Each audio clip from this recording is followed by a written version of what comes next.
Okay, so we've got our pro staffer there from mainland. This is Morning, the man, everybody. Guzi, from FishingFanatix, who is now pro staff at Solis English Corner in mainland. Mainland Victoria. Yeah, we in Amanzimtoti, this time on the rocks, as you can see. There's all the buildings in the background there, and I know my uncle always used to call this place Shade Rock, because on the other side there the guys are catching shade, but obviously it's not season now, so we don't want to target shade, although a nice live shade would go lekker with this big 14-foot that he's got out here. But let's hear it from the man himself. So what's the plan? Alright, so today we're on the rocks. We're fishing on the rocks today. So the water looks nice and lovely, but we're not going to put a slide out today. So today we're actually going to put a little bit of a ground bait using a sugar mackerel head. Let me show you how we're going to do this guy here. So here's the head here. Alright, just get this piece out here.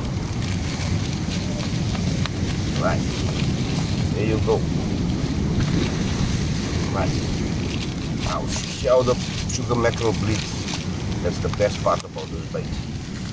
Let's get the big bone out of the way here.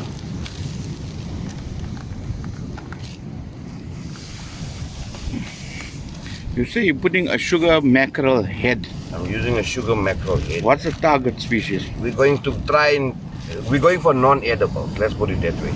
However, even if you with this kind of a bait, you can pick up a nice shad or even a nice kabeljo salmon, but we're using steel wire, so in case we hook up into something a little bit stronger, you know, something a little bit bigger.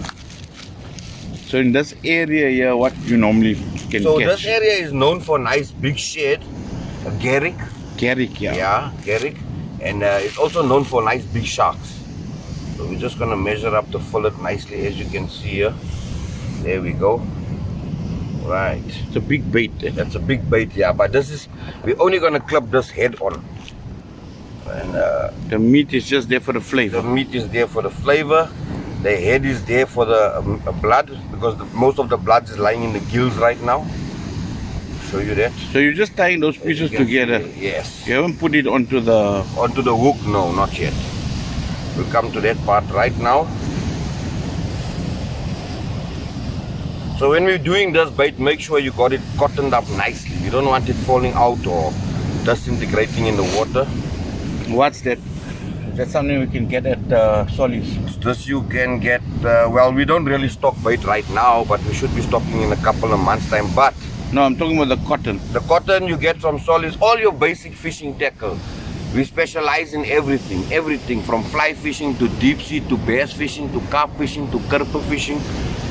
Whatever you feel and whatever you fancy in fishing, we can supply you. If we don't have it, we can get it for you.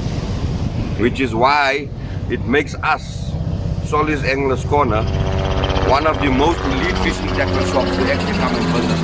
Because we don't only just have the product, or we don't just have the items that the customer is looking for, but we also have the skill, we have the knowledge.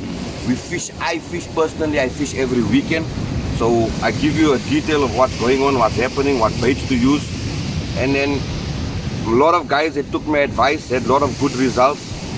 And see guys, understand one thing. Everybody is a fisherman. It's like riding bicycle. Once you get your first fish, you're a fisherman. But as time goes by, there's a lot of innovation, there's a lot of new techniques, there's a lot of new ways and styles. Like for example, if you look at it, artificial bait is now taking over, which is your spoons, your buckshots, you know, your afro jigs, your jigs, things like that. Guys are doing away with baits nowadays. So, but anyhow, we're here now.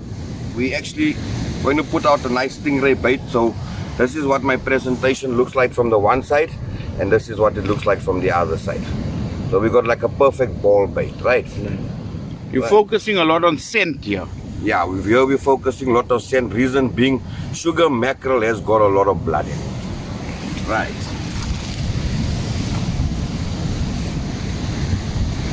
So we don't want to waste this mackerel, right? But you can see it's got nice meat on it.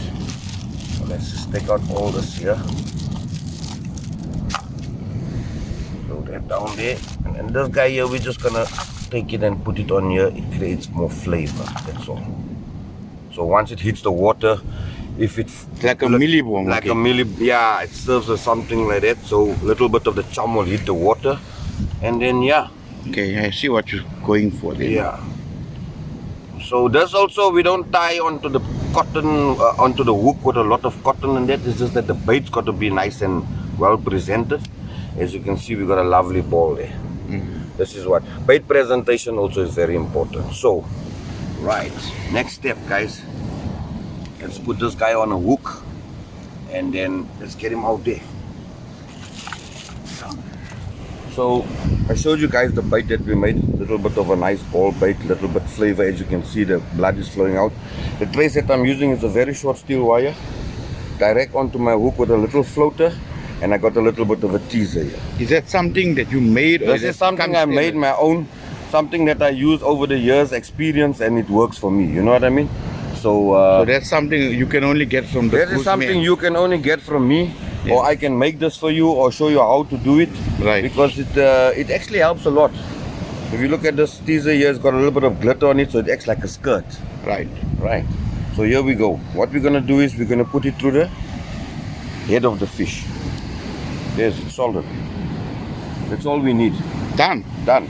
No tying up or anything. No tying up or anything, but however, just to make sure the bait is confirmed nice and stiff and proper and not going to give you problem throwing out, I normally put a small cable tie. Here we go. Now you look at it and you tell me, what do you think? Looks delicious. I see a nice stingray or a nice non-ed, maybe even a nice small shark. And what about the trace there? What you doing?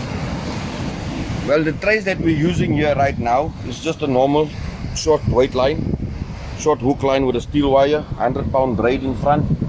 The line we're using is a little bit thin. We're using a 30-pound line, but as you can see, I've got a nice bimini knot here. This knot actually helps you a hell of a lot when you're fighting your fish. And then obviously you got your nice snells knot here, tie your leader on. So these guys are running solid, right? This helps a hell of a lot when you're fighting a big fish. For those of you who haven't been in the category of fighting a big fish yet, come and check me up at Solis. I am your ultimate fishing experience. So a lot of us make a mistake when we come to rock and surf. Rock and surf fishing is not an easy kind of fishing. Firstly, you need to have proper gear. Make sure you got the right shoes to walk on the rock so you don't slip, break your leg, hurt your face. Whole fishing trip will go to waste. Right. Good shoes. Make sure you got a bucket on you. This is used for fighting your fish. It look like your father's bucket. This is my father's bucket. So, for those of you who don't know, this is in a generation for over 45 years. Yeah. Yeah, I've been using for that long. Some guys will say that's your luck. That's my luck, yeah. Right. Now, you just want to clip the bait here. Make your bait look a bit neat. Pick it up here. Clip this off. There we go. Let me get a shot and then take it from there.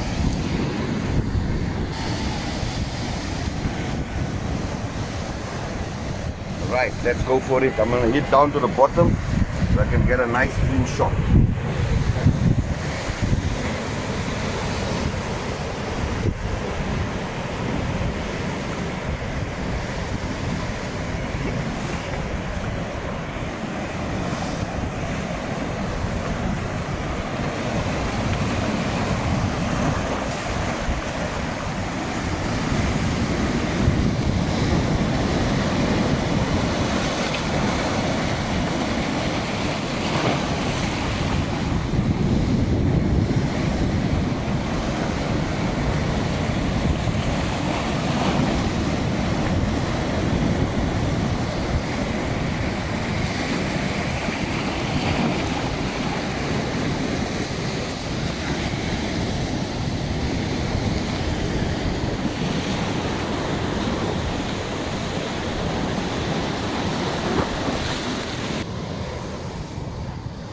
Solly's Pro Staff Shake. That's the main, just had a good cast now. How are you happy with the cast? I'm happy with the cast because we're using a throw bait. So I got my distance that I needed, because if you look at the water, the reef is just around about your third breaker there. Yeah. So we're in the zone.